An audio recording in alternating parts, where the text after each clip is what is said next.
We live in an instant society. We want instant coffee, we want instant tea, we want instant success. The beauty and the poetry and the lyrics of a faith that just will not die and gets stronger and stronger. This grace he bestows. Bill Gaither's fate is sealed. His sentence is final, and there's no turning back. For over 60 years, he shaped gospel music, creating songs that echoed in churches and beyond. But now the road has come to a sudden and shocking stop. What led to this moment? And is this truly the end of his legacy?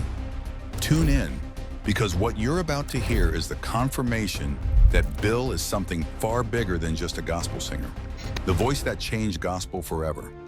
Gaither wasn't just a singer, he was a force. He took traditional gospel and flipped it on its head, giving it a fresh sound that reached people of all ages. For more than 60 years, his voice, his words, and his music carried messages of faith, hope, and perseverance. With classics like Because He Lives and He Touched Me, Gaither didn't just create songs, he created anthems that became a lifeline for millions.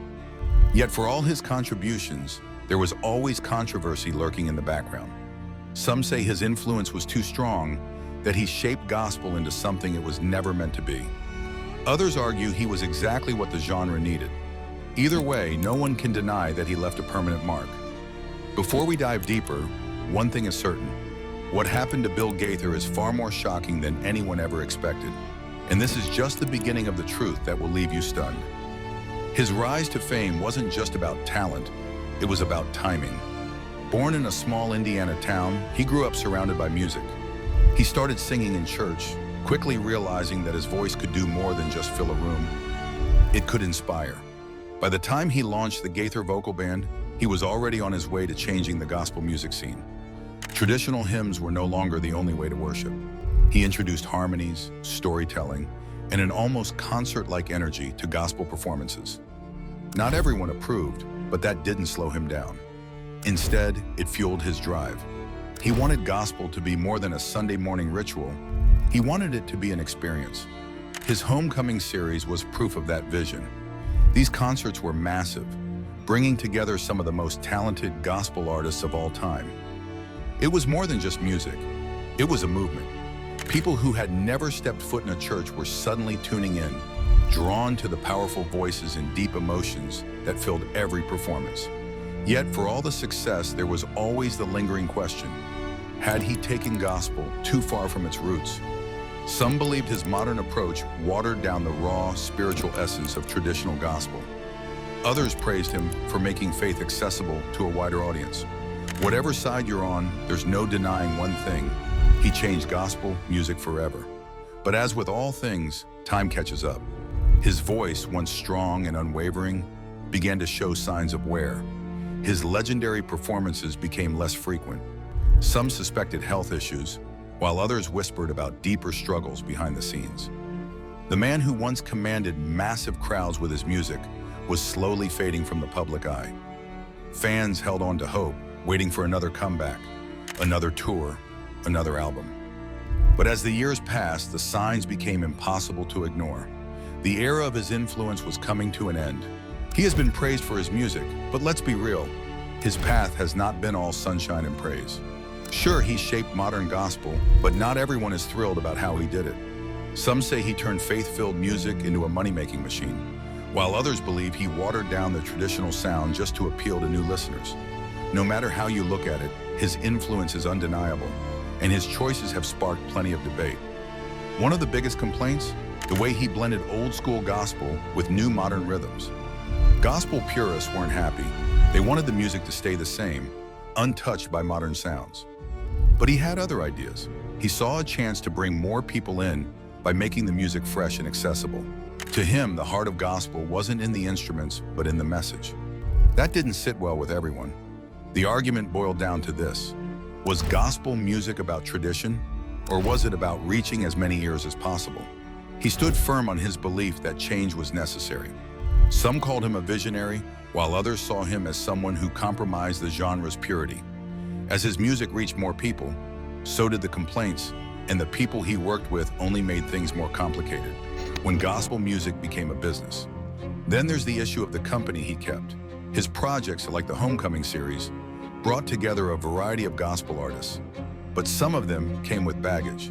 Scandals, controversies, personal drama, it all became part of the conversation. Fans who valued gospel music as something sacred worried that by associating with these figures, he was letting the wrong influences seep into something that was supposed to be pure. Critics saw it as a choice that weakened his credibility, but he stood by his decision. He believed in grace, in second chances, and in the power of music to heal and bring people together, no matter their past mistakes. Not everyone agreed with that approach, and the backlash was unavoidable. And then there's the money. Gospel music has always been about faith first, or at least that's what it's supposed to be. But he built an empire. The Homecoming series became a massive event, complete with merchandise, DVDs, and big productions. Was it a brilliant move, or did it turn gospel into a business? Some fans weren't thrilled with what they saw as commercialization. They worried that the message was getting lost under the weight of marketing and sales. Instead of focusing solely on faith, it seemed like there was always another album to sell, another ticket to buy. He insisted that everything he did was about spreading the gospel. But was it possible to do that while running a full-scale music business? His name rings out in gospel music like a church bell on Sunday morning. Some call him a legend. Others see him as a man who changed too much, too fast. There's no denying his influence. He shaped gospel music in a way few ever could. But let's be real, not everyone is singing his praises. His decisions, his style, and even the way he's turned gospel into a booming business have made people talk, and not always in a good way. From the start, his goal was clear: spread faith through music. He wasn't just another singer. He wanted to reshape how gospel sounded and reached people. He saw the power in mixing old traditions with new sounds, drawing in younger audiences while keeping older fans engaged. It was a bold move, but not everyone appreciated it. Traditional gospel lovers weren't thrilled about the modern twists he added. They wanted the old, raw, emotional hymns, not something with polished production and fresh beats. He argued he was just making gospel accessible to a wider crowd. But was he truly doing it for the message, or was there something else behind it? His impact stretches far beyond just a few hit songs. He formed groups, mentored young singers, and created massive events that brought gospel music into the mainstream. The Homecoming series, for example, became a sensation. It showcased countless artists, giving them a platform to reach audiences they never could have on their own. On the surface, it seemed like a noble effort to unite gospel lovers. But critics weren't so sure. Some pointed out that these concerts became more about ticket sales and merchandise than about faith. Gospel music, once a deeply spiritual and personal experience, now had all the trappings of a big-budget production. Did he turn worship into a business? Some say yes. Then there are the people he chose to work with. Gospel is about faith, but the music industry? That's a different story. Over the years, Gaither's collaborations raised eyebrows. Some of the artists featured in his projects had personal scandals or beliefs that clashed with the core values of the gospel community. Some fans felt betrayed, arguing that bringing in certain figures tainted the spiritual message. Gaither, however, stood firm in his belief in redemption. He preached that everyone deserved a second chance. But was it about grace, or was it about keeping his events packed with talent, no matter their past? What began as a way to share faith through music had grown into something much larger. Some say too large. The business of spreading faith. Bill Gaither's impact on gospel music has sparked one of the biggest debates in the industry, and it goes far beyond just his style or the artists he worked with. The real debate is about money. Gospel music was never supposed to be about making a fortune, yet Gaither managed to build something that looked a lot like an empire. He didn't just sing songs, he turned his music into a powerhouse of concerts, albums, books, and DVDs. His name wasn't just well known, it became a brand. Some people say it's natural to earn a living from your passion, but others believe he went far beyond that. They argue that Gaither turned gospel into a business, making it less about faith and more about sales. The Homecoming series alone brought in enormous profits, and his reach didn't stop there. His marketing was everywhere. His name was on CDs, collector's items, and special edition sets. People who once saw gospel music as pure and sacred started asking, was Gaither still spreading faith, or was he using it to make money? Of course, not everyone sees it that way. Many of his supporters believe he didn't take anything away from gospel music. He simply used his success to make sure it reached as many people as possible. To them, he was not just a musician, but a man who understood how to work within a changing world to keep gospel alive. Some argue that without his efforts, gospel music might have faded into the background, becoming something only a small group of people still cared about. Gaither never pretended to be perfect, and he never claimed to be just a simple songwriter. He was a businessman, a performer, and a man of faith, all at the same time. But when someone is all three of those things, where does one part end and the other begin? That's where the arguments get heated. His career is proof that no one can make everyone happy.